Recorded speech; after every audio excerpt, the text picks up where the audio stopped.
Isang mapagpalang araw sa ating lahat. Narito ako upang gabayan ka sa ating aralin para sa unang markahan. Ating tatalakayin sa Module 1 ang paksa tungkol sa pagkonsumo at ang mamimili. Handa ka na bang matuto? Tandaan, makinig ng mabuti upang maintindihan at maunawaan ang aralin. Kung sakaling may hindi ka maunawaang bahagi, ay maaari mong ulitin ang video. Araling Panlipunan, unang markahan sa Module 1, mga pangunahing konsepto ng economics. Inihanda ni Binibining Victoria M. Evangelista. Aralin 5, pagkonsumo at ang mamimili. Sa pagtatapos ng aralin, ang mga mag-aaral ay inaasahang na ipaliliwanag ang konsepto ng pagkonsumo. Nasusuri ang mga salik na nakaapekto sa pagkonsumo. Napahalagahan ang karapatan ng mga mamimili at ang mga batas na nangangalaga sa kapakanan ng mga mamimili. Bago tayo magsimula ay magkaroon tayo ng pagbabalik-aral. Panuto. Tukuyin kung anong uri ng sistemang pang-ekonomiya ang sumusunod na paglalarawan. Tukuyin kung ito ay traditional, market economy, command economy, o mixed economy. Handa ka na ba? Una, ang produksyon ng mga kalakal at serbisyo ay nagaganap sa malayang pamilihan. Ito ba ay market economy, command economy, mixed economy, o traditional? Magaling! Ito ay market economy. Pangalawa, ang pamahalaan ay may ganap na kapangyarihan na gamitin ng gusto ang lupa, paggawa at kapital upang makamit ang mga layuning pang-ekonomiya. Ito ba ay market economy, command economy, mixed economy, o traditional? Tama! Ito ay command economy. Ikatlo, ito ay nakabatay sa tradisyon, kultura, at paniniwala ng lipunan. Umiikot lamang sa pangunahing pangangailangan ng tao tulad ng damit, pagkain at tirahan. Market economy, command economy, mixed economy, o traditional? Tama, ito ay traditional. Ikaapat, hinahayaan ang malayang pagkilos ng pamilihan, subalit maaaring manghimasok ang pamahalaan sa presyo at kaligtasan ng mamimili. Market economy, command economy, mixed economy, o traditional? Magaling! Ito ay mixed economy. Ngayon, handa ka na bang dumako sa panibagong aralin? Ano ang nakikita sa larawan? Tama, ito ay tumutukoy sa pagkonsumo. Ano nga ba ang kahulugan ng pagkonsumo? Ito ay pagbili at paggamit sa mga kalakal at serbisyo. Ang isang produkto at serbisyo ay ginagamit dahil ito ay may pakinabang. May pakinabang ang isang kalakal o serbisyo kung ito ay nakatutugon sa ating mga pangangailangan at kagustuhan. Kapag natutugunan ng tao ang kanyang pangangailangan at kagustuhan, siya ay nakararanas ng kasiyahan o satisfaction.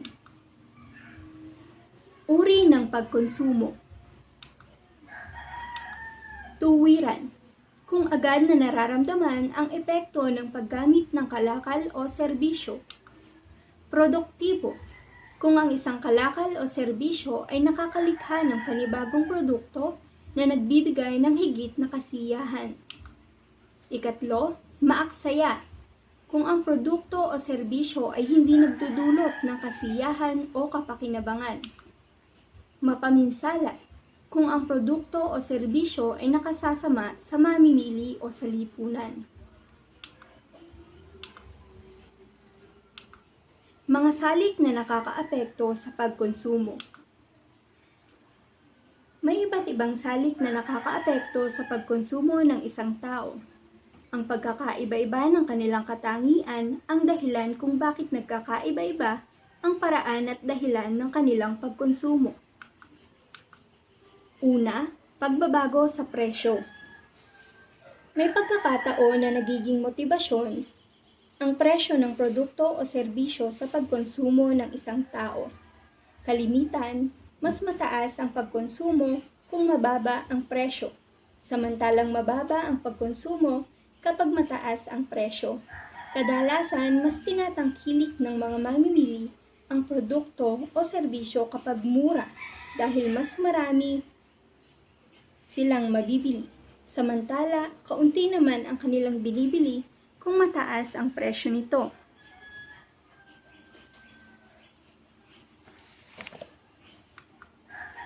Pangalawa, kita. Nagdidikta sa paraan ng pagkonsumo ng isang tao. Ayon kay John Maynard Keynes, isang ekonomistang British, sa kanyang aklat na The General Theory of Employment, Interest and Money, na inilathala noong 1936. Malaki ang kaugnayan ng kita ng tao sa kanyang pagkonsumo. Ayon sa kanya, habang lumalaki ang kita ng tao, ay lumalaki rin ang kanyang kakayahan na kumonsumo ng mga produkto at serbisyo. Sa kabilang banda, ang pagbaba ng kita ay nangangahulugan ding pagbaba ng kakayahang kumonsumo. Kaya naman, mapapansin na mas maraming pinamimili ang mga taong may malalaking kita kung iahambing sa mga taong may mababang kita lamang. Ikatlo, mga inaasahan. Ang mga inaasahang mangyayari sa hinaharap ay nakakaapekto sa pagkonsumo sa kasalukuyan. Halimbawa, kung inaasahan ng mga tao na magkakaroon ng kakulangan sa supply ng produkto dahil sa kalamidad, tataas ang pagkonsumo nito sa kasalukuyang panahon bilang paghahanda sa pangangailangan sa hinaharap. Gayon din naman kapag may banta ng kaguluhan sa isang lugar o may inaasahang pagkakagastusan sa hinaharap. Ang mga tao ay pinipilit na wag munang gastusin ang mga salapi at binabawasan ang pagkonsumo upang mapaghandaan ang mangyayari sa mga susunod na araw o panahon. Kung positibo o maganda naman ang pananaw sa hinaharap, maaga pa sa inaasahan ay tumataas na ang pagkonsumo kahit hindi pa natatanggap ang inaasahang salapi tulad ng pagtanggap ng bonus at iba pang insentibo.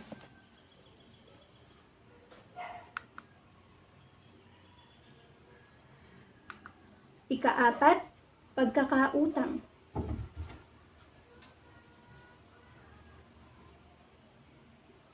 Kapag maraming utang na dapat bayaran ng isang tao, maaaring maglaan siya ng bahagi sa kanyang salapi upang ipambayad dito. Ito ay magdudulot ng pagbaba sa kanyang pagkonsumo dahil nabawasan ang kanyang kakayahan na makabili ng produkto o serbisyo. Tataas naman ang kakayahan niyang kumonsumo kapag kaunti na lamang ang binabayaran nitong utang. Ika-5, demonstration effect. Madaling maimpluwensyahan ng tao ng mga anunsyo sa radyo, telebisyon, pahayagan at maging sa internet at iba pang social media. Ginagaya ng mga tao ang kanilang nakikita, naririnig at napapanood sa iba't ibang uri ng media, kaya naman tumataas ang pagkonsumo dahil sa nasabing salik.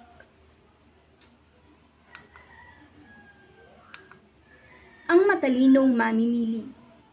Paano ba natin masasabi na ang isang mamimili ay matalino?